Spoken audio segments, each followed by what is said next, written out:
It's Sunday, July 7, 2024. I'm Anthony Davis. Welcome to the Weekend Show, where we make the time to consider the news of the week. You can support my work and independent journalism at patreon.com/5minutenews. Our guest today is a human rights lawyer who built his career fighting for survivors of domestic violence, asylum seekers, and low-income communities.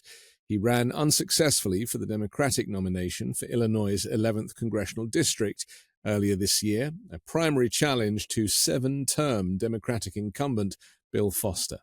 Qasim Rashid, welcome back to the Weekend Show. Great to be with you, my friend. How are you? Very good, thank you. I'm thrilled to talk to you. You have, maybe I should ask you first about running for public office, which, it takes a certain character. You've tried 3 times now, right? That's right. Tell us very quickly about your desire to do so, especially to try and unseat one of those kind of lifers in that Democratic candidate.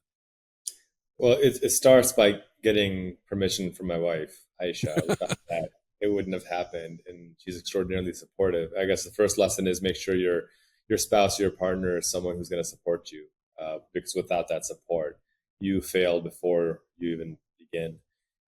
I think at the end of the day, we live in a time where there are systemic injustices, where the status quo in many ways is unbearable. And for me, somebody who is an immigrant, somebody who came from a low-income background, someone who knows what it's like to pay for food with food stamps, live in Section 8 housing, you name it, to be at a place where I am, where I can run, where I have the financial means to run, I consider it an obligation to do what I can. Working as an attorney, supporting people who've been marginalized or underrepresented, there's a certain sense of accomplishment that comes from being an advocate. There's also a deep sense of frustration because advocacy can only go so far. The analogy I always give is if you're in a sinking boat, the advocate is the one who is trying to get a bucket and get the water out of the boat. The policymaker says, hey, we can fix the boat altogether. And so when you've been an advocate for a while, it's rewarding because you're able to support individuals or even a community here and there. But you begin to understand very quickly that there are just systemically unjust fixtures that need to be replaced in our politics. And so in running, it was with that mentality that now it's time to transform my advocacy for human rights into better policy for human rights. That was driving motivation, and that motivation remains. I suppose as immigrants, I mean, you were born in Pakistan, I was born in the UK, right? So, yeah. And I think getting a perspective of knowing like where you've come from and where you've arrived, it is very interesting, isn't it? That it seems that all the immigrants are so keen to get involved and actually make some noise and shake things up because of that unique perspective. And maybe we don't take things for granted as much, which is frustrating when the rhetoric, especially from MAGA Republicans, is that immigrants are all drug dealers and rapists and we bring crime and we're from mental institutions. Just talk to that if you can. Well, again, I think, Mark Twain says it best that, every American should travel. Travel is fatal to bigotry. And you look at the data of how few Americans have a passport, even though our passport is literally the access to the world, something that very few people around the world have privilege to, and we don't take advantage of it. All the data, by the way, and you know this, shows that immigrants have lower crime rates, higher vaccination rates. They have lower rates of drug abuse. They have lower rates of even DUIs, you name it. On every social spectrum, if you put 2 people together, one is an immigrant, one is a U.S. citizen, and you didn't tell people which is which, vast majority of time people will pick the immigrant because they don't realize that immigrants are actually not the bane of our existence. And let me be very careful with my words. Immigrants can be U.S. citizens as well. I meant to clarify that immigrants versus people born in the U.S. And that's not to trash people born in the U.S. either. It is to point out that when you look at the history of this country, the first trafficked people, Africans, upon whose back the entire infrastructure of this country was built, And then the first movement of immigrants to build labor unions were Chinese immigrants. And then you saw the initial attacks against Asian immigrants because in the early 1900s, the theme was that Asians were stealing our jobs. A theme that sounds familiar even today, 100 years later, to the ban on immigration in 1924 from Asia and South America and Africa. You see, contrary to the movement against immigrants, how immigrants continue to build and grow and develop this country. And even right now, I was talking to a friend about this just the other day, someone who's a staunch Republican complaining about immigrants. And I said, look, there are 4.5 million vacant jobs in the agricultural industry right now. Are you going to go out and do those agricultural jobs? He goes, well, no, of course not. I'm like, well, then why are you banning the immigrant communities who want those jobs and who are doing them successfully right now? By denying that, you're not only hurting human beings first and foremost who happen to be immigrants, but you're also, cutting off your own nose to spite your face. It's this utter stupidity in every sense of the word. And as we see the economy, there's a great study, I think, done by the Washington Post that immigrants have contributed $7 trillion to the economy over the last, I think, a couple of years or decade. Don't quote me the exact numbers, but it was this incredible amount. As we see 10,000 baby boomers retiring a day, and a declining birth rate, do we really think that it's economically wise? If all you care about is money, if you care about nothing else, if you don't care about the human condition and all you care about is money, even then it is utter stupidity to be anti-immigrant. In fact, you should be the most pro-immigrant person out there because that's Right. how this economy is thriving and developing. Yeah. I suppose it's the same with climate change, isn't it? Like climate change denial, when, that is the economy of our future.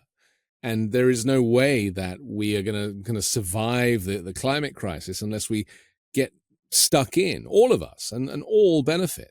And yet so much of the anti-climate and anti-immigration rhetoric is built on lies. It's not based in truth. It is just weaponized and politicized.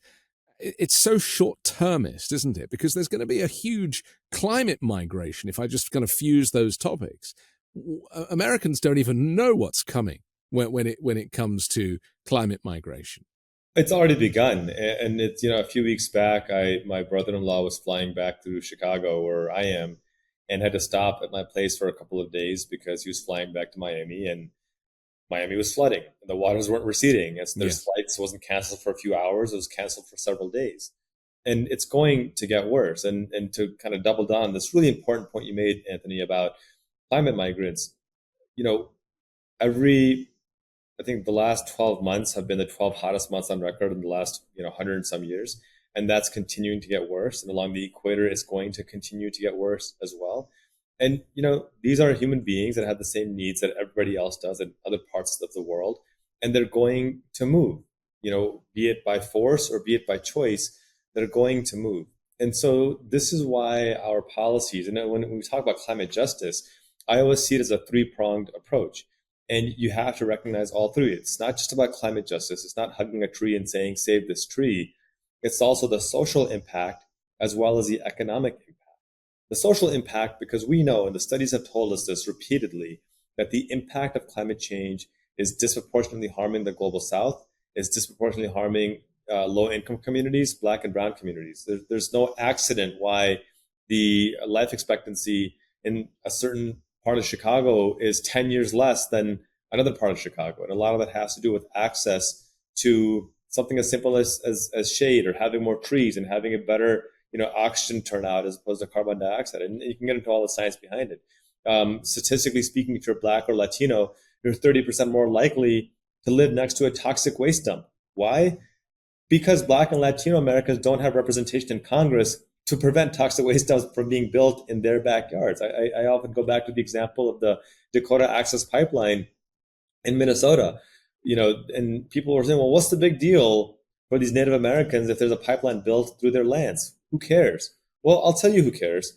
The affluent white community, where it was supposed to originally go through, and they said, no, absolutely not. We don't want it here, not in my backyard. Go throw it over there where those indigenous people live. And then suddenly they said, well, what's the big deal? Well, the hypocrisy of it all is the big deal. And so, again, I think, Anthony, you really beautifully said this, that Americans, by not taking this seriously, and the subset of Americans that we can all pretty clearly talk about, who aren't taking this seriously, are going to be in for a rude awakening. And I think we've talked about the boiling frog phenomenon in the past. And my fear is not just the right wing MAGA Republicans, but there's plenty of Democrats not taking this seriously as well in the halls of power. And these are folks who may be older, who may not be around in 40, 50 years, but I hope to be. My children certainly will be. And they're going to suffer the consequences of decisions being made right now over which they'll have no control in the future. You mentioned Florida. Governor Ron DeSantis, about 6 weeks ago, signed into law, well, he banned climate change, banned any climate policies, actually wrote a bill and signed it off. If this isn't an example of the insanity and the propaganda and also the short-sightedness as well, because, ultimately, as you say, Florida is suffering. It has issues with erosion. We know about the high insurance costs of living there and trying to get insurance because of the lack of policies. I mean, ultimately, Republicans just cutting their noses off to spite their faces, aren't they? Yes, absolutely. And I would take it a step further, Anthony. And, with Republicans, you can expect their allegiance to corporate influence and corporate power. That's kind of been their status quo from the get-go. It's always been, their focus is on protecting capital and their wealth, and I got mine, so screw you. That's kind of been the mentality since the get-go. Even now, we're seeing how the Republican Party, who unanimously voted against extending the child tax credit, who unanimously blocked free school lunches for children, who watched as childhood poverty increased by 30% as a result, now suddenly ban IVF because they're pro-life.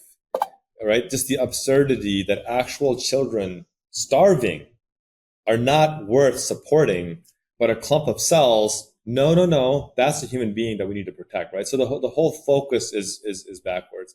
But I'll tell you, and I'll probably take some heat from the left on this, but my frustration is with corporate-funded Democrats who know better, who run on these issues of, campaign finance reform or climate justice, but then they'll take money from fossil fuel corporations, or they'll promote fracking or offshore drilling as if it doesn't matter when they do it. And so that's my whole focus right now, that, with Republicans, at the very minimum, you get what you pay for. They're going to screw you over. They're going to do what's best for their stock portfolio and for their bank accounts. Democrats are supposed to be, allegedly, better. And most are. But there's enough, like the Joe Manchins of the world, and I'll even throw in the Hillary Clintons of the world, who are so aligned with corporate interests and they refuse to let go of power or influence, that is stunting the ability for our party to grow and bring in new talent and a new generation to actually address these issues that are going to be affecting us. And look, I'll just bring, I brought up Hillary. I hope she lives a long and healthy life. I hope she lives as long as, the good Lord allows her to live. But in 60 years, she's not going to be around to suffer the consequences of the actions that she's taking right now. My kids will. My grandkids will. And it's unfortunate to me that we see young people, in their 20s, 30s, who are extraordinarily talented, just being blocked out, 40s being blocked out. That's going to come back and haunt us aggressively in the short term and the long term. So I take the point about Hillary Clinton, but this is a problem kind of across the United States with regard to capitalism and the way the country has been born, really. I mean, it is corporate interests, it is finance, it is wealth, and so many of the landmark moments in history through civil rights and freeing the slaves. I mean, these things happened for financial reasons often, because there was an economic reason behind it, and I think sometimes people forget that in the detail you just have to follow the money train, and eventually you'll see the real reason behind it. Do you think that's a fair assessment? Completely, yeah. And it's why we see things like Citizens United getting passed, because corporations began to realize, hey, we don't have the kind of influence that we need to have. And you look back at the 2006 Voting Rights Act, that was passed by George Bush, by an overwhelming House majority, by a near unanimous Senate vote. In fact, I think it was unanimous. It might have been 98-0 or 98-1 or something like that. And then a Republican president signs it into law. And 2 years later, the scariest thing in the world happens. A black guy becomes president. And you saw for the first time in history voter turnout of black voters that exceeded white voter turnout. And I always say that you can tell that's such a good litmus test where you can tell how just there's a massive shift in the two parties' worldview at that point, because the HR1 or the John Lewis Voting Rights Act, or the For the People Act, when these bills were proposed to codify those voting rights after the Supreme Court gutted them in 2013 in Shelby versus Holder, you see an almost carbon copy of the 2006 bill. And rather than seeing the continued unanimous support once more, you see a massive split where Democrats, by and large, with the exceptions of Manchin and Sinema and a couple of really right-wing Democrats like that, by and large are unanimous in saying, yeah, we still need to protect these voting rights. Republicans are like, no, we fell for that trap once. We can't allow this trap to continue where, black and brown people have access to voting in an easy way. We still got to make it difficult. And one of the ways they made it difficult is through passing, Citizens United. I think I read a statistic where in the presidential election before Citizens United was passed, billionaires spent something like $20 million on elections, which is a lot of money. But already in this presidential election, they've spent more than $500 million. And it's going to get even more expensive in the next 3 or 4 months as well. And so to me, I think you really summed it up. It's a question of what is going to ensure economic and financial viability for these uber wealthy who already have more wealth than any people in the history of this country have had. Right. I never understand that. What are they going to spend it on, Qasim? I think they think it's going to make them immortal. I think they think they're going to live forever, and that somehow they'll hit some technology that will allow them to transfer their brain to a computer. I don't know. But what I do know is that there's no reason why in a country that is the wealthiest in the world, 1 in 6 children need to be food insecure. 80% of Americans can't afford a $600 emergency. 60%, 70% live paycheck to paycheck. This is all absurd, and it's manufactured. And it's because of the point you made where we have such a focus on wealth that we don't look at the equality or the equity that comes with it. And if 700 billionaires being super wealthy means 60 million Americans have to live in poverty, so be it. That's fundamentally a problem. Poverty is not a word that I really hear talked about in American politics very much. In England, it's a big thing because most of the country, despite working, live in relative poverty. We refer to the working poor. But here, there's a lot of talk of the middle classes, and, Joe Biden does that. The middle class is this, the middle class is that. And I understand that conceptually it's aspirational. But what you describe about debt and about, the inability to clothe or feed, the rise in food banks, this is the reality, isn't it? And yet, maybe there's something about American culture and exceptionalism that really doesn't want to admit that maybe in some ways, at least socially, the experiment has failed. When you look at, and I go back to the data every single time, and when you look at the greatest growth of the middle class between 1940 and 1980, that span, you saw a couple of really significant things happen. You saw us come out of the Great Depression, in significant part by the New Deal as well as World War II. But you also saw a massive proper allocation of wealth. The top, wealthiest people paid up to a 94% marginal tax rate. There was an upper income limit. And for people who may not understand the term marginal tax, that doesn't mean that you paid 94% of your income. It means once you hit a certain threshold, I think at the time it was like $2 million whatever the number was, might have been 10 million, but whatever the number was, every dollar beyond that, you paid a 94% marginal tax. So you made your first 10 million taxed at a normal rate, and then beyond that, you paid a much higher rate. And guess what? You saw the middle class grow to be 62% of the country. You saw the ability of a single family income to afford a house, a car, pay for education, pay for food, pay for groceries, have a pension, for God's sake. You saw an explosion of the housing market. Now, granted, that was still based in Jim Crow white supremacy because the FHA only made those loans towards white families, not to black communities. That's why we have redlining and the legacy of redlining. Nonetheless, you did see it grow. Even the GI Bill went to white families only, not to black soldiers. And after the fall of Jim Crow in the 1960s, you began to see that upward trend happen. The reaction to that, the backlash to all that, was the Southern strategy. It was Nixon, it was Reagan, it was the welfare queen trope. And unfortunately, that has been extraordinarily effective. The marginal tax rate was slashed from the 90 percentile to 70 percentile down to, I think at one point under Trump, it was 21%.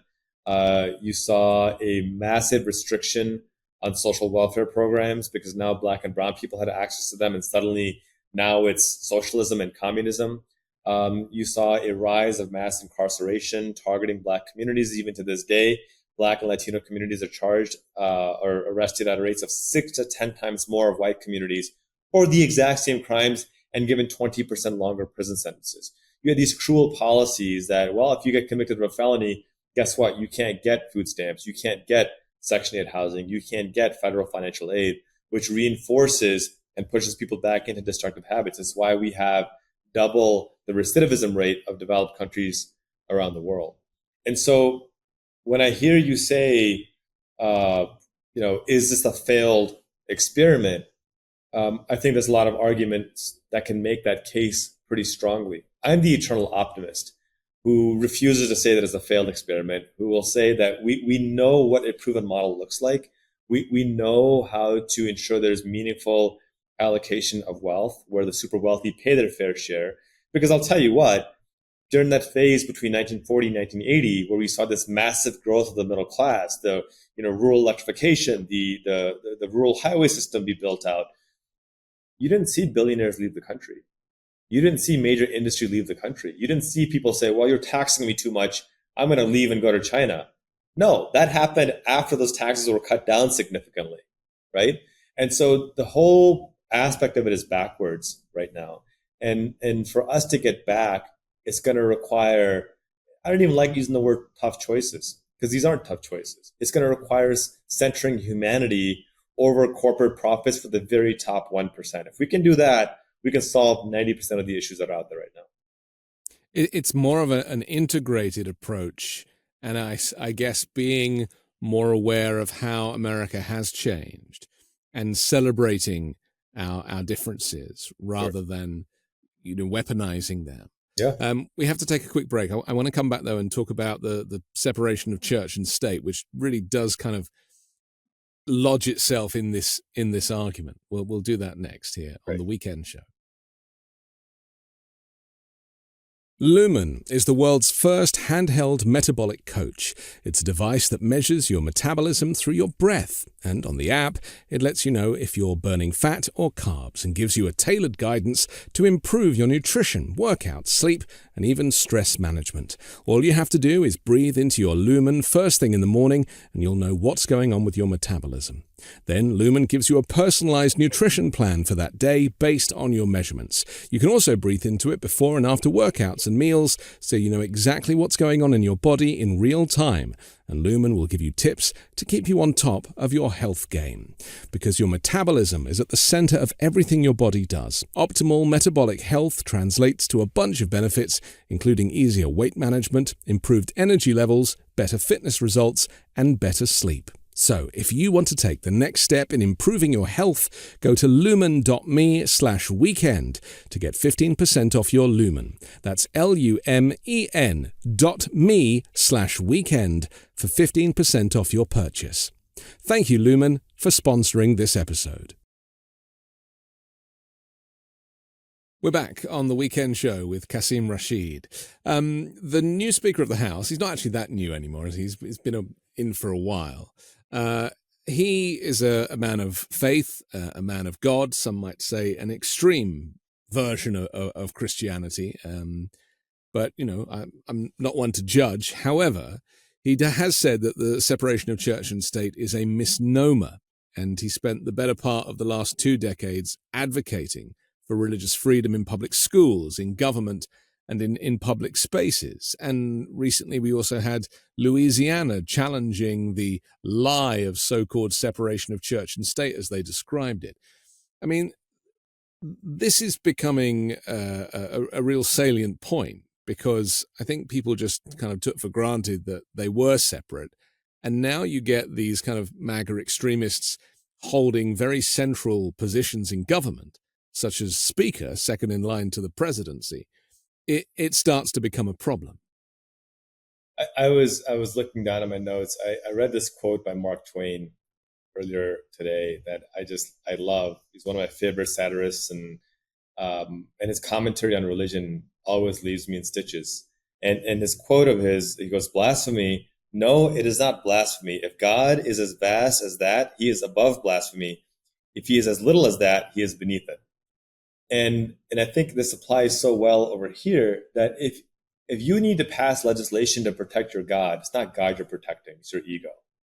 And if you have that little view of God that he can't protect himself, then that's not a God that deserves to be worshipped in the first place. At the end of the day, there's, again, a lot of misinformation about the founders of this country, as flawed as they were, and I'm the first to criticize them. They were deists. They were not religious fanatics. They were not evangelicals. They were not zealots, priests on a divine mission. They established this American experiment explicitly with the separation of religion and state. And I say this as somebody who is an observant Muslim, as somebody who does believe in God, that any government that is set up as a theocracy is destined to fail. Because you cannot enforce morality. You cannot enforce religion. What you can enforce is equal access to justice under the law. Right? Simple as that. Provide equal access, provide freedom of conscience, freedom of expression, freedom of access, and let people decide based on what their conscience tells them is the right or moral approach. And this is what I tell conservatives of every faith. If you don't like gay marriage, don't get gay married. Right? If you don't like abortion, don't get an abortion. If you don't like alcohol being prevalent, don't drink alcohol. Right? These are all things that are on the spectrum of what is and is not moral. And if something offends you in that respect, as long as my behavior is not impacting you, you have no right to dictate what my behavior should be. That's the general rule here. And and I think it's a two-way street. We don't want religious people dictating to government what is and is not moral in our personal lives. Likewise, we don't want government dictating to churches and mosques and synagogues what their moral teachings should and should not be. They're private institutions. And so that two-way street to me is sacred because it allows government to serve as a standard bearer of secularism and justice, to provide equal access to all people and all ideas, and allows people of faith to live without oppression or restriction and say, hey, my faith says that an abortion is immoral and wrong. Great. You don't get abortions, period. Somebody else's faith says that, no, they're acceptable and they're okay, and they have access. And that's the beauty of a country that ensures separation of religion and state. What we're seeing happening in the United States is, unfortunately, we have examples of other nations that have done this, that were founded on the principles of secular governance, separation of religion and state, and allowed those to mix. And we see the devastating consequences. I'm hopeful that we can push back against that. But it's a one-way street. And that's the part I want to emphasize. In the past, when governments have fused religion and state, it's a one-way street. There's no going back from that. And that's the scary part.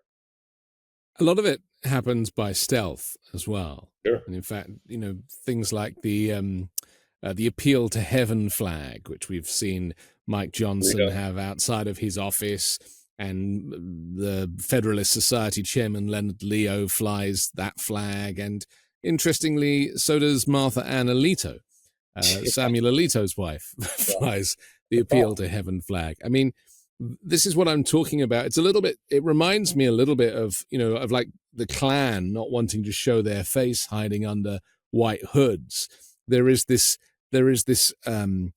dog whistle, whether it be in the form of a flag, or whether it be in the form of a white power symbol, or whether it be in the form of just the extremist form of political preaching that we see in evangelical churches up and down the country.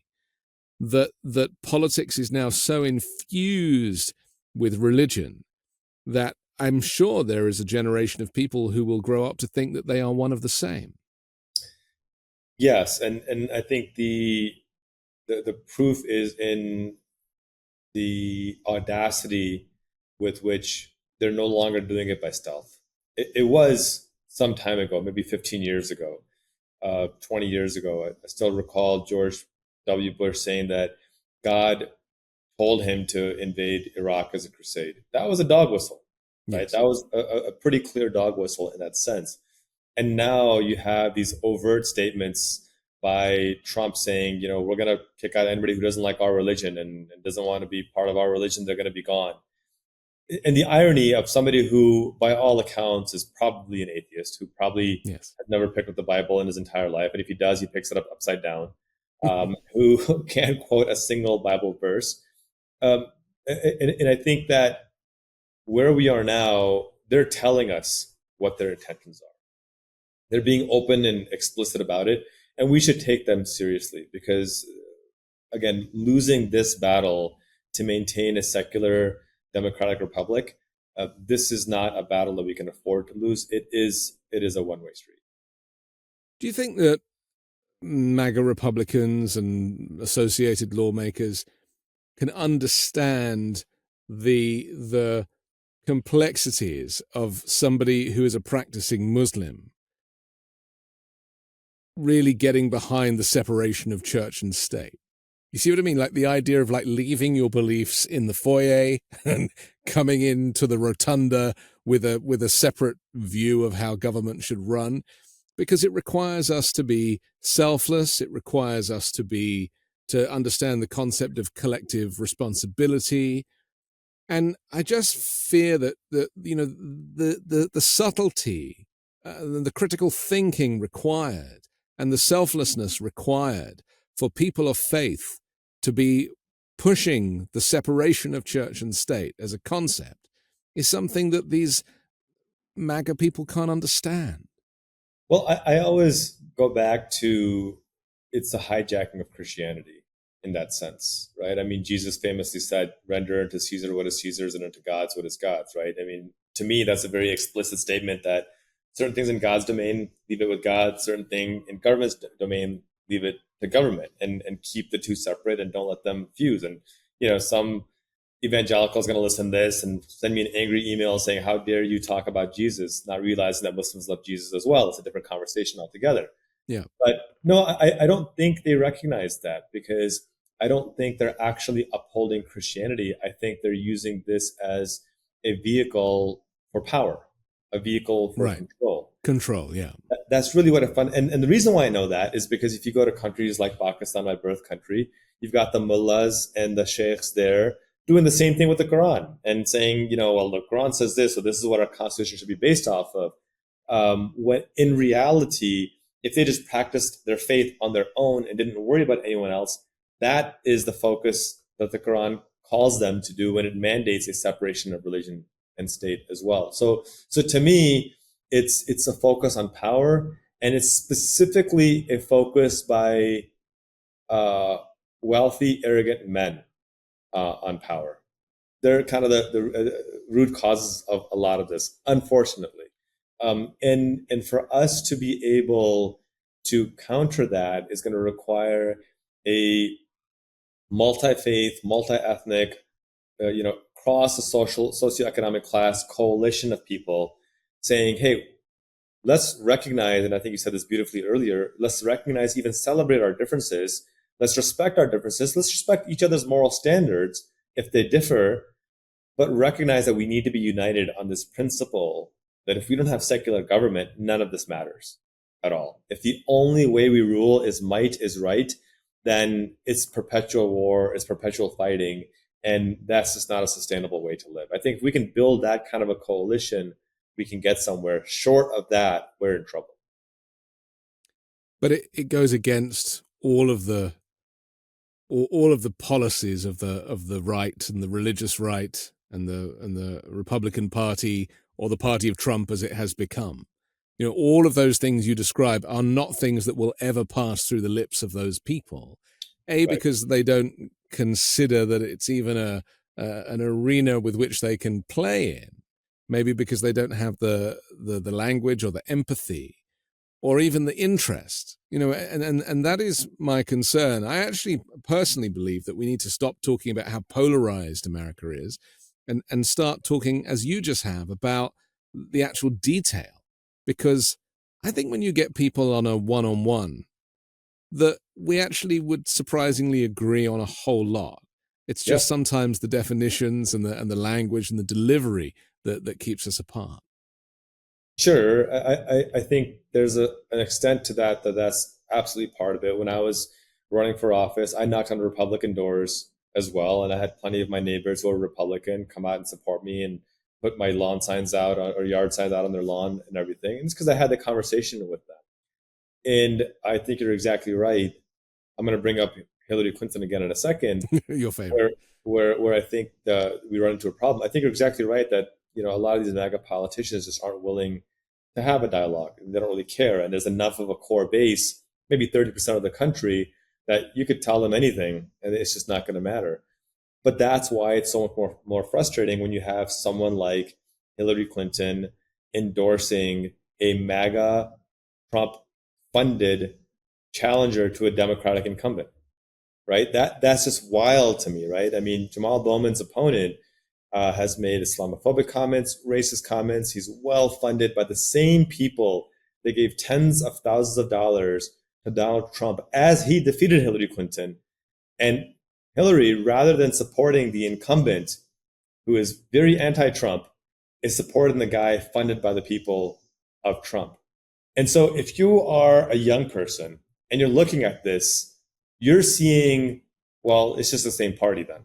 You're saying that, so we voted out the Republican guy, we've got a Democratic guy in there, and now one of the leaders of the Democratic Party is bringing in a MAGA guy? Like, what is going on here? And that's where my frustration is with the current status quo, that, and I'm going to sound like a broken record, but, you know, we expect MAGAs to do these nut job things, but we expect Democrats to be able to rise above and say, no, you know, I may not agree with everything that this fellow Democrat says, but they're not a mega Republican, so I'm going to get behind them. But then lo and behold, they're not. And I experienced this when I ran for Congress against Bill Foster. You know, Bill Foster comes off as, well, I'm a scientist, I'm a PhD physicist, all true. But then he supports fracking, and he supports offshore drilling. He's funded by Exxon. He's funded by BlackRock. He's funded by the same corporations that are funding insurrectionists. He opposes guaranteed health care. He's voted to strip down disability rights. I mean, for God's sake, this man attacked people with disabilities and said people with disabilities have too much freedom in this country. We need to knock them down a size. He's funded by the same MAGA Republicans that are undermining our democracy.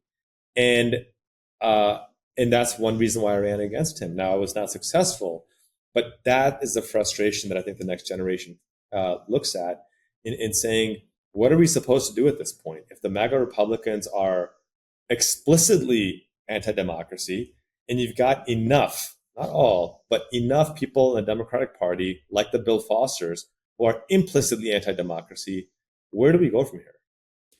If I could provide an explanation, and it just occurred to me, but the issue is not so much these candidates, but it's more big money in politics. And the fact that in order to get elected, you need to raise an awful lot of money. 100%. And that is something that is pretty unique to the United States in terms of how, success is measured by wealth, and then that connects into a political campaign as well. And the limits on campaign contributions, there's all loopholes and various things. And then you can have, you can set up your organization to circumnavigate various rules. I mean, it's so frustrating that, because money, I mean, the politicians in the UK, sorry to keep mentioning it, but, they get like a flat rate of not a huge salary. Yeah. And they are, apart from some of the conservatives who have like, historical wealth, most people are really struggling. These are politicians, they are struggling. It's important, isn't it, to get money out of politics, to get the lobbying out of politics. But, once the toothpaste is out of the tube, I really think it would be very difficult to get it back in this country. Well, and that's just the case with Citizens United, that allowed effectively unlimited campaign contributions in one way or another. Yeah. And the reason why I very deliberately chose, Bill Foster and Hillary Clinton as the two examples that to me are most outrageous, is because these are people worth 20, 30, 40, $50 million, right? They don't need the money. They're choosing to do this, right? Hillary's not running for office. She doesn't have a dog in the fight in that sense, right? Nothing bad is going to happen to her if Jamal Bowman wins re-election, as he should. But she does have a social conscience, though, doesn't she? I mean, she was the one, just to kind of fight her corner for a little bit, just because she doesn't have the right of reply. Yeah. I mean, she told us who Donald Trump was before he ran. She's been very consistent with her views on the fall of American democracy, if he is given an inch, let alone a mile. Right. And she really has stuck with that. But the problem is that, she is part of a dynasty, isn't she? And these political dynasties, whether it be Clintons or Bushes or Kennedys, they are kind of unhealthy for kind of public office. They're unhealthy, but Anthony, I think your first point was even more powerful. You're right. She did warn us of the harms of MAGA extremism, but that makes it all the more perplexing that she would endorse a candidate funded by MAGA extremists, right? And Bill Foster, he warns all the time about the harms of MAGA extremism, which makes it all the more perplexing that he takes absurd amounts of money, millions of dollars, from the same corporations and entities that fund MAGA extremists. And so that's what I mean, that we really need a reckoning on the Democratic side, where the commitment has to be to justice. It has to be to campaign finance, not just with lip service, but with action. And people like Jamal Bowman, by the way, led by example, doesn't take corporate money, doesn't take dark pack money. And he got elected the right way.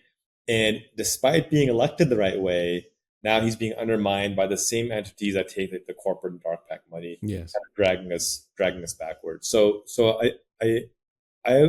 what I take comfort in is, despite Republicans and Democrats, there's a really strong sense of unity among Americans to get corporate and dark money out of politics. I've talked to the staunchest MAGA Republicans, especially when I was running for Congress, and they said, you know what? I disagree with you on a lot, but the fact that you're not funded by corporations, I know I can trust you, so therefore you have my vote.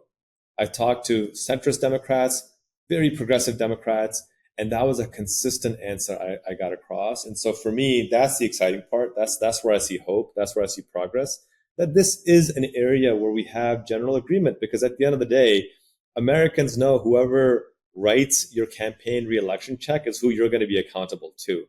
And you're smart enough to know that if you're a Republican or a Democrat or somewhere in between, independent. And I think if we can keep pushing forward that initiative, we can start to see some progress, hopefully in the short term, but definitely in the long term as well. I mean, a lot of this goes back to Reagan, doesn't it? Where, the banks were pulling the strings, and him being an actor. There's this very famous video, isn't there, of him on the balcony making a speech, and one guy whispers in his ear, "Speed it up a bit," and that guy was like the head of a major bank. I mean, who tells the president to speed it up a bit? You know what I mean? So it's undoubtedly the biggest problem, but it just does seem to me that every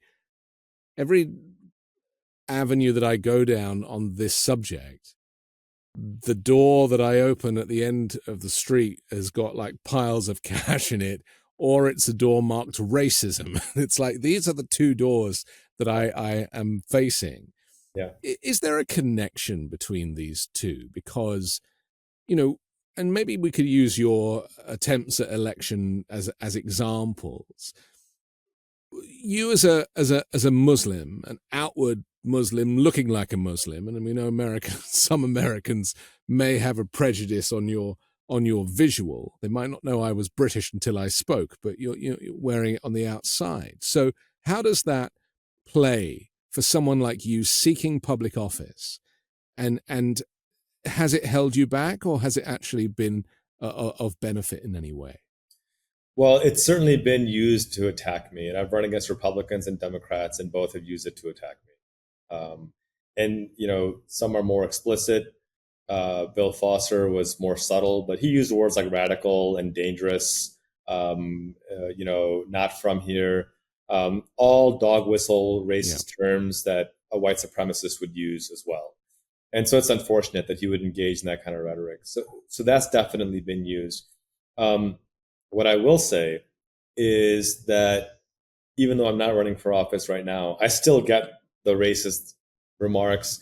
I've had to testify in federal court against the man who wanted to kill me for my faith. So that's kind of all been there, and it's going to continue, unfortunately. The way I see it, though, at the end of the day, is here's an opportunity I have to provide not just leadership through serving my community and leading by example, but really revive kind of the core of this country. I'm obviously not African, but up to 30% of Africans enslaved were Muslim. And so I have that connection from a faith perspective to the people who really built the core of this country. I study Civil War history, and one of my favorite stories is Captain Muhammad Khan, also known as John Amamil, who was a Muslim immigrant from Persia, modern day Iran, who fought with the Union Army, was a prisoner of war, escaped, and he's got a brilliant story of how he ended up helping the Union win the Civil War and then retired with full pension. One of two Muslim soldiers who retired with full pension. He's buried in Brooklyn, New York. And so for me, it's about sharing these stories and elevating these stories that Muslims are not alien to America. They're not unique to America. The month of Ramadan has been celebrated for centuries in this country. It's not something new that just started with the White House iftar dinner a couple of presidents ago. Thomas Jefferson had an iftar dinner way back when. And so the more I think we talk about these stories and narratives and talk about how Muslims and Islam are immersed in the fabric of what this country is, the fact that Muslims were here before here was America is a narrative that is not only true, but needs to be espoused more often and more regularly and more consistently.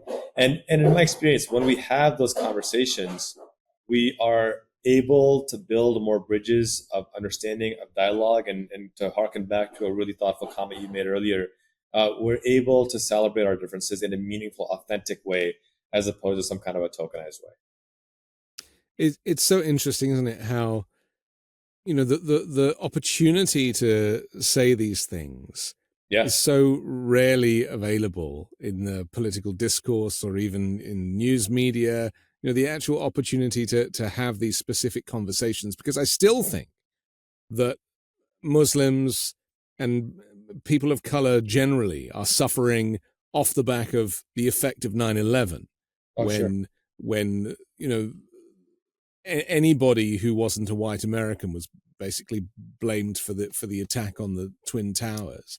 And I was just thinking while you were saying that about that campaign to stop was an Islam teaching establishment to being built like nearby Ground Zero. It wasn't a mosque. It was like a community center. Community center. And that went on. That kind of argument went on for years, and it just lacked any understanding or critical thinking. So when you are out and about, how much is left over from, because that's 25 years ago. I mean, left over from that. Do you feel? I don't think it ever actually went away, because you saw, I mean, the first decade, after 9/11. I was a second year college student when 9/11 happened. For the first decade, if I gave a public speech anywhere and didn't start with "I condemn 9/11," it was like reciting, your name. Hi, my name's Qasim. I'm a Muslim. I condemn 9/11. Let me talk to you about the weather, right? I mean, it was just ridiculous, right? You had to kind of. Then you had the rise of Obama, and thus Obama is a secret Muslim, and the Barack Hussein Obama, Barack as Hussein, Trump yeah, keeps emphasis on the reminding us. Hussein Yeah. Obama and his Kenyan Muslim father, and you kind of had that emphasis. And then you had the rise of the anti-Sharia legislation. People forget that more than 24 states tried to pass legislation banning Sharia law, which is just, I think the New York Times called it a solution without a problem, right? Yes. That it was made up propaganda. You also had a massive uh, coordinated opposition to building. You mentioned the community center near Ground Zero, but just to building mosques in general. And the irony of that is that you have this bill called the Religious Land Use and Institutionalized Persons Act, which is a fancy name that conservatives passed to prevent municipalities from blocking churches from being built. And the irony of all that is that the faith community that's used it most are first Muslims and then Jews being opposed by conservatives for building their mosques and their synagogues. And so you kind of saw this perpetuation of it. And then I think with Donald Trump and the Muslim ban, you've kind of seen this, continuation of it. And even now, given what's happening in Gaza, given what's happened in Syria over the years, what's happening in Sudan, you're seeing a perpetuation of their Muslim lives, so they don't really matter as much. You see this dismissal, this kind of less than, this otherizing. Even, the Afghan withdrawal and the invasion of Ukraine happened around the same time, and you saw how Ukrainian refugees were fast tracked, brought here, and given 3 years to apply for asylum or what have you. But Afghan refugees had to pull. It's like pulling teeth to get a single person over. I worked with about 40 to 45 families, and I was emailing Senator Kane's office and going back and forth and running around like a madman. When in reality, it should have been, if anything, it should have been the other way around. But we saw our U.S. foreign policy very racially defined, very religiously defined in that space as well. And by the way, it's under a Democratic administration, so it's not just a Republican thing too. So for me, all that backdrop to say, for me, the most effective way I believe I can play a role in this is just to be my authentic self. I don't hide my Muslimness. I don't push it in front of people and, start with Assalamu alaikum with every person I'm talking to, right? As cool as that would be. But I think just being my authentic and genuine and sincere self, not, putting a muzzle on myself and not trying to get in other people's business, it's allowed me to build a really thoughtful and meaningful brand, to use a corporate term for a second, where people know what they get. They know what to expect. And for me, the most rewarding part of it is when someone says, hey, I feel comfortable asking you this question that I wouldn't feel comfortable asking in public. And sometimes those questions are really thoughtfully worded, and sometimes they're just blunt. And that's a pretty racist way to ask the question. But I appreciate that they preface it by saying, I feel like this is a safe space, because that tells me they're extending the olive branch to want to learn. And rather than me sitting here and saying, Anthony, how dare you ask that question in that way? My response is, Anthony, I'm so glad you took the time to ask. Let me provide my perspective and we can build from there. I should also say that 17 of the 19 9/11 bombers were Saudi nationals, and the US sells hundreds of millions of dollars worth of arms to Saudi Arabia all the time. Right. And that really, I suppose, is the irony of this, isn't it? That, again, you take the corridor, open the door, piles of cash. Right. Okay, listen, we have to take another quick break, but I want to come back and talk about hate speech versus free speech, and more specifically, your online post, where you highlight your hate mail of the week. We'll do that next here on The Weekend Show. Living a more heart-healthy life fuels everything you do. Introducing 3-in-1 blood pressure support plus COQ10 from Superbeats Heart Chews Advanced. Paired with a healthy lifestyle, the grapeseed extract in Superbeats is clinically shown to be nearly 2 times more effective at promoting normal blood pressure than a healthy lifestyle alone. New Superbeats Heart Chews Advanced support healthy COQ2 levels, an important nutrient for your heart health. COQ10 generates 95% of the cellular energy that your heart needs, but it can decline with age, stress, and statin use. Heart-healthy energy can now come without the crash. Superbeats Heart Chews also support healthy circulation without stimulants. Find out how you can get a free 30-day supply on bundles of new Superbeats Heart Chews Advanced and save 15% for a limited time only by going to superbeatsradio.com and use the promo code WEEKEND. That's SuperBeets radio.com with the promo code WEEKEND. We're back with Qasim Rashid here on The Weekend Show. I'm Anthony Davis. Hate speech and free speech are, in the US, I mean, everything comes under the First Amendment, right? So people can kind of say what they like without much in the way of consequences. Where I'm from, it doesn't work like that. We don't have a First Amendment. If you are abusive to somebody online or in person and they complain about it, then they'll be investigated. And I've grown up with that, so I don't really see it as a limitation, but I do see the protections that it offers. You talked earlier about what you have to deal with, and when I was enjoying your social media, I saw that you are posting a hate mail of the week. I mean, it's not a very savory topic, but it is important to call people out. So I just thought maybe we could talk to that and just explain to me maybe the types of people that haven't really kind of kept up with an integrated society, or even how the world has already changed. And the week is WEAK. Interesting. Yeah. Good use of language. Because I think at the end of the day, if you have to resort to hate mail or hate messaging to get your point across, it's weak-minded. Yes. A great man once said that any faith, any ideology that needs the sword to prove itself needs no other argument for its falsification, because it cuts its own throat before reaching others. And that's really the way I view this kind of vitriolic hate mail, calling me the sand N-word, calling me Osama, telling me to go back to the Middle East, not from the Middle East, and the list just goes on and on. And as I write, the preface is really, I want folks to understand the realities of life. And I'm fortunate to have a sizable platform. I'm fortunate to have a thriving community of people who read my content and share my content. And it's valuable to me that the folks who support me see things through my eyes in a very direct way as well, for 2 reasons. One, I hope it reinforces to them how important they are to uplifting the conversation and being positive, that they're not just another statistic, another dot in the crowd, that them sharing and having these dialogues and conversations really does make a difference, because it pushes back against the negativity. And 2, I want them to not be insulated from the reality of what they might face when they come out and speak publicly about these issues of combating racism and anti-Semitism and Islamophobia and misogyny and homophobia and xenophobia, all the phobias out there. That this is a realistic response, but you can't let it deter you. You can't let it intimidate you. And rather than simply just being not racist, being actively anti-racist.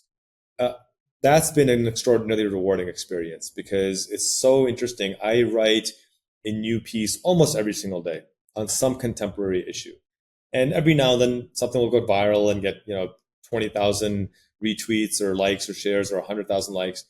But inevitably, whenever I push out the hate mail of the week, there's an overwhelming response. And it's very positive as well, because I think people do want to play an active role. I think people are genuinely good. I'm a hopeless optimist that people are genuinely good.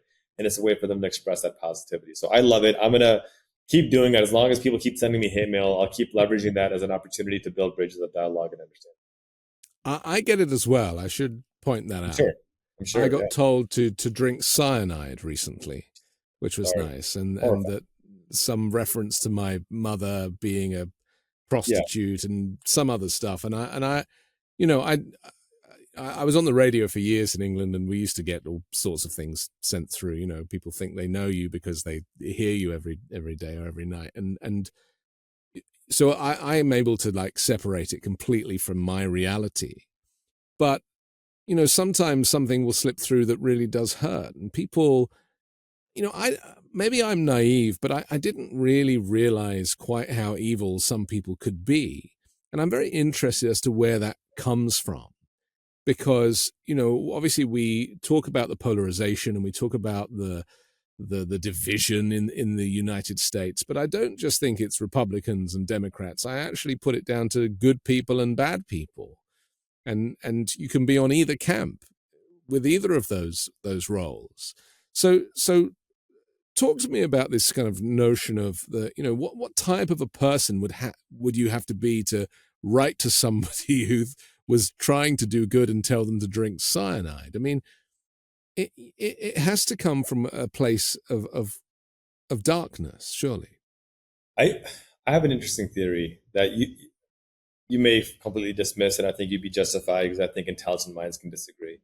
Uh, I have this really interesting theory that whether somebody sends you a message that says, Anthony, I think you are God's gift to humanity, versus somebody sending you a message as horrific as drink cyanide, that it actually comes from the same ultimate motivation. And that is self-preservation. The person who thinks you're God's gift to humanity, and I would argue they're right in that perspective, is saying that, you know what, this person is doing something really good for me. And I feel validated. And I need to let him know so that for my own self-edification, I feel good about pushing something positive out there because I feel safer and better that way. Hopefully he puts out more content, he makes more advocacy, he talks about these issues that I care about, and that I, Qasim, will feel better because I saw somebody who's doing good work and I'm reinforcing them. Versus, I think I don't like immigrants, I don't like people who wear black blazers. Let me call Anthony and tell him how terrible of a person he is. So he knows he better not threaten me again. And therefore, I feel safer and better about myself too. And so that's why even when I get the nastiness, you know, I try to see if there's ways to leverage it in a positive way. And I have this term I call collateral education, where the person who's being vitriolic or a troll or a bigot or whatever phrase you want to use may not be willing to have the dialogue or understand. But for every one person like that, there's many others who may have had that thought and just don't know how to respond to it. And if I can respond to it in a way that disarms other people, then for me, that's a huge win. And one example I can give you is the second time I ran for office, this was about 4 or 5 years ago. Somebody sent me a really nasty Islamophobic message to leave the country, just all sorts of nonsense. And I was about to just ignore and move on, but I happened to check the profile on Twitter and saw that they have a GoFundMe for crushing medical debt. I happen to believe that medical debt is immoral, it's wrong, it's completely contrary to our humanity. And so I donated some money, a small amount, 50, 60 bucks. And I tweeted out to, I think, my then maybe 200,000 Twitter followers. And I said, this person hates me for my faith as a Muslim, but my faith teaches service to all humanity. So I've donated money to his GoFundMe, and if you can, please do. Within 24 hours, the GoFundMe was filled, $25,000, $30,000 raised, his medical debt wiped out. And to me, the rewarding part was not him calling me and thanking me, because it was never about him. It was the literally, Anthony, 10,000 plus messages I got, email, text, DMs from people saying, I didn't know what Islam was or what Muslims believe, but if this exemplifies that, then you have me in your corner to always combat and push back against Islamophobia. That to me was the win. And to further emphasize how important of a win that was, the part of the story that people don't know is that that same person about a month later started to send me nasty, racist, Islamophobic messages again. And I wasn't able to get through to him. I just wasn't able Yeah. to, unfortunately. But for me, the win was the fact that so many more other folks were able to build a strong bridge and a strong dialogue. And I've made friends since that day as a result of that interaction. So that's kind of the way I look at it, that even if someone is sending something hateful, there's always something good that we can develop, even if it's not the individual. Hopefully, we can use that to educate the masses who will be much more involved or engaged or willing to have that dialogue, and then they can influence their circle, and we have a positive ripple going that way. The problem, I guess, is people are often led by example. And when the disgraced former president is the one who is being abusive towards Muslims, people of color, or immigrants, Yeah, then it's the only time that trickle down actually works, unfortunately. And we've seen it with people like Rashida Tlaib in Congress, and or the Squad, as they've been called, and they've, all of them, Ilhan Omar, they've all been the victim of so much hate and abuse, and it hasn't come just from constituents or voters; it's come from the other side, and right. and that is the problem that I'm speaking of regarding the example that is set. So what hope is there? Because of course, as we approach this November election, there are so many things on the ballot. The fall of democracy, potentially the rise of Christian nationalism, a national abortion ban, a ban on contraception. I mean, who only knows? Yeah, But also, he's promised a Muslim ban, and with that comes the promise of more hate-filled anti-immigration and anti-people of color rhetoric. So what do we do when the big guy is the one that's actually dog whistling and making these preposterous claims? there's no snap of the fingers. There's no Thanos snap of the fingers where you have your magical infinity stones and you solve the problem. It's going to take activation and organizing. And James Baldwin talks about how I can't tell my children there's no hope. Right? I just can't look at them and say there's no hope in what you're doing. And so the work has to continue. And I tell folks that it's not just a matter of voting. I love sports. I watched every Bulls game in the 90s. I watched every game-winning shot Jordan hit, especially the last one, Game 6, 1998 NBA Finals against Utah Jazz over Brian Russell, right? To be specific. And I always point out that the championship wasn't won solely on that shot. That's what sealed it. But it was won with the hours put into the gym in the off season, the extra shots, the extra weights, the extra sprint drills. And democracy works the same way. Election day might seal the win, but the election is won by, are you knocking doors? Are you making phone calls? Are you donating money? Are you volunteering? Are you, registering voters? There's so many things you can be doing, you need to be doing before election day to get there. And that is where the impact needs to be. I was talking to a young woman who had a brilliant idea, and she goes, look, if you're frustrated with the Democratic Party, if you're a young person and you're a liberal or a progressive and you're a Democrat and you're frustrated with the Democratic Party, most of these Democratic committees on the local level are run by 10 to 15 people. Grab 20 of your friends, show up to the next meeting, and vote in one of your friends as the person in charge. Right. And then run the party the way it needs to be run. That's the role. If young people voted at the rate of their grandparents, we could flip every single election in this country. And so we know what the solutions are. It's a matter of building the coalition and then doing it consistently so that we can bring about that meaningful change. Turnout was pretty dismal last time around, I think 68%. Yeah. I mean, how do you think turnout will be much higher, considering that people know what Donald Trump represents this time? Because remember, in 2016, people just thought he was the guy off the TV and, the guy from Home Alone 2. and then obviously in 2020, they knew exactly what he was about. disappearing people off the streets of Portland, gassing people in Lafayette Square, just for starters. Yeah. And so he didn't win.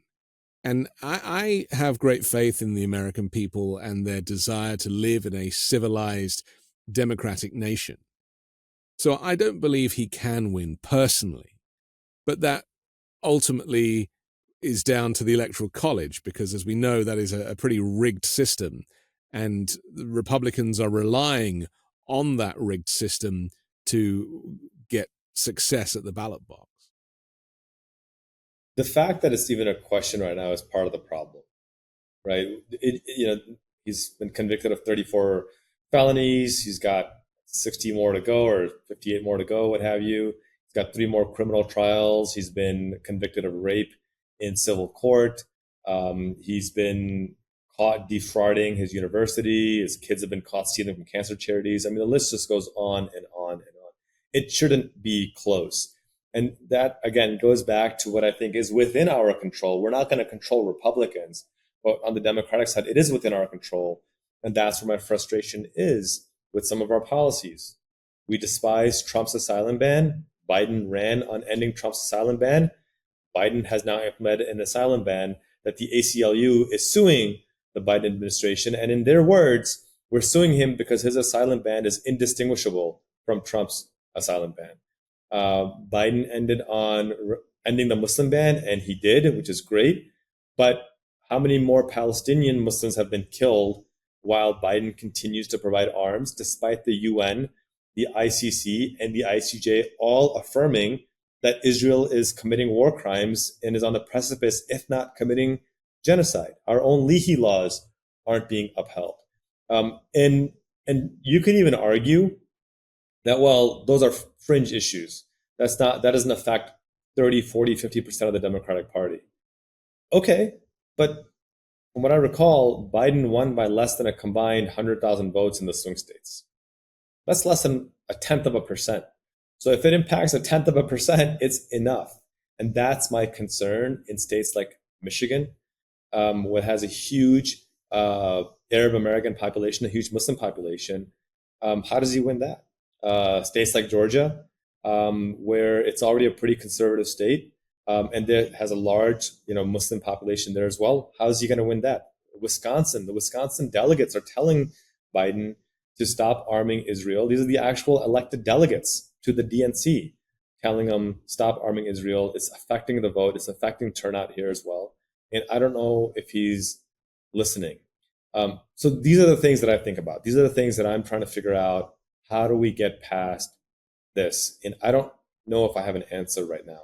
What I'm doing... Could the answer, sorry to interrupt you, but could the answer be to explain that Trump would be far worse and his position on Israel is kind of different to Joe Biden's, in as much as he wants Gaza decimated and wants to turn it into a parking lot and won't rest until every Muslim has been eradicated? I mean, that's the reality for Donald Trump. And you could say he'll have a similar position on Ukraine, annexing the Donbass or something and giving it to Russia. I mean, that's what we're dealing with. But Anthony, I think the point is that when you say, and I don't mean you specifically, but when a person says Trump will be worse, well, if it's already a genocide, isn't that the threshold that we should already be opposed to? And I agree that Trump is a fascist and will hasten fascism into the country. I have no doubt about that. The point is, since that's so obvious, why are we sacrificing our democracy for Benjamin Netanyahu?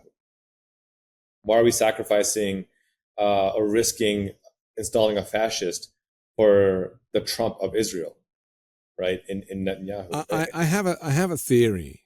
Yeah. And tell me if I'm wrong, but Trumpism it devalued America's power on the world stage. Absolutely did.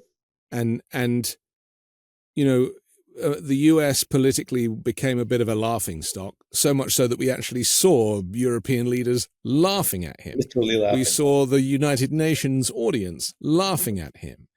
We saw, individuals at summits kind of whispering to each other about him. And so the US, I think, post Donald Trump, does not have the strength and the leverage on the world stage that it once did. Great. And, yeah. We see NATO currently scrambling to reposition their military in case Trump pulls the US out of the alliance. All of these things contribute to the reason, in my view, why Joe Biden isn't able to just snap his fingers and have this done with. Because Antony Blinken has not stopped in terms of his travels to try and bring about a peace, negotiations, a ceasefire. And, he keeps coming up against, it's Netanyahu invariably, who is the one that doesn't want to play ball. So what more can the US actually do? There's a lot. I mean, I just think there's so much that we can do. I always go back to when Israel was invading Lebanon. Reagan made one phone call and stopped the bombing. And he even himself remarked, I didn't know I had that kind of power. Well, yeah. You do it. And look, I've been to Israel. I've been to occupied Palestine. I've spoken to Palestinian activists, to Israeli activists, to Israeli soldiers, to people high ranking, and they all tell me the same thing. Whatever happens here happens with U.S. approval.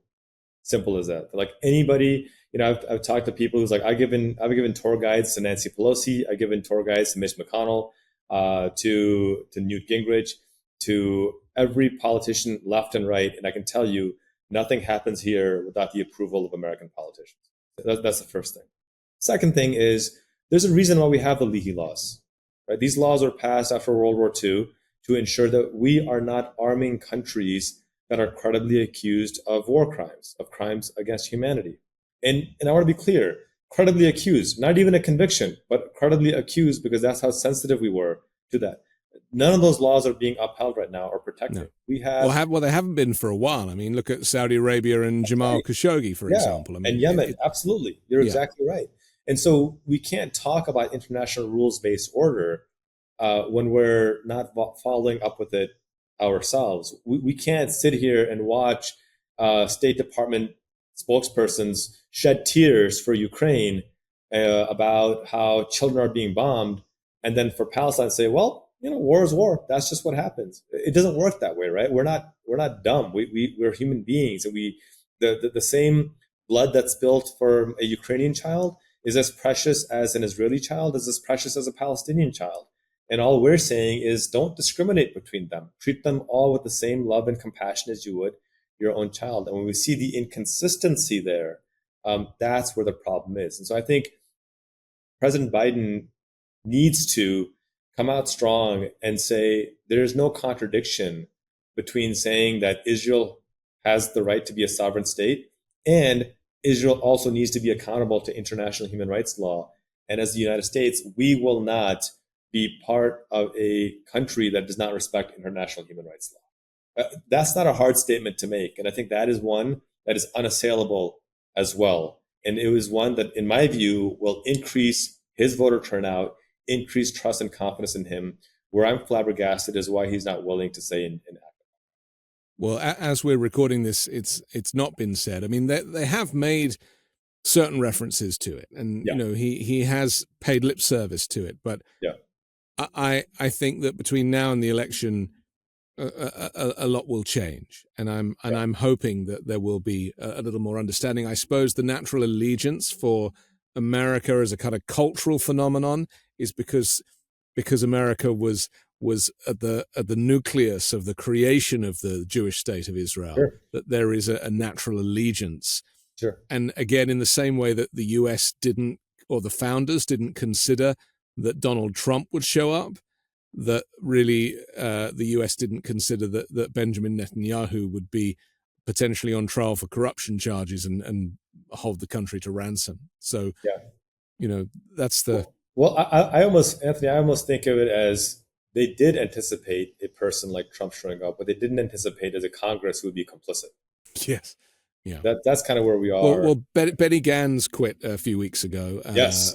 And I think that is probably how this might play out. That Netanyahu will end up being isolated because the people that I've spoken to there, they don't believe that he represents the Israeli people. I agree with that 100%. He's doing his own work. Yeah, I agree. Okay, we have to finish, but I'm very pleased we were able to have that conversation and Yes. other tough conversations as well. It's always a pleasure. You are the most eloquent individual, and it's a real pleasure to talk with you. And I love your knowledge of history and of Mark Twain. So Thank you. all the very best to you, Qasim All the Rashid. privilege to be here. Thank you for having me. I'm Anthony Davis. Don't forget to support me and independent journalism at patreon.com/5 Minute News. See more from me on the 5 Minute News YouTube channel. And I'll be back next Sunday with a brand new special guest and more factual news to discuss on the 5 Minute News Weekend Show with Midas Touch.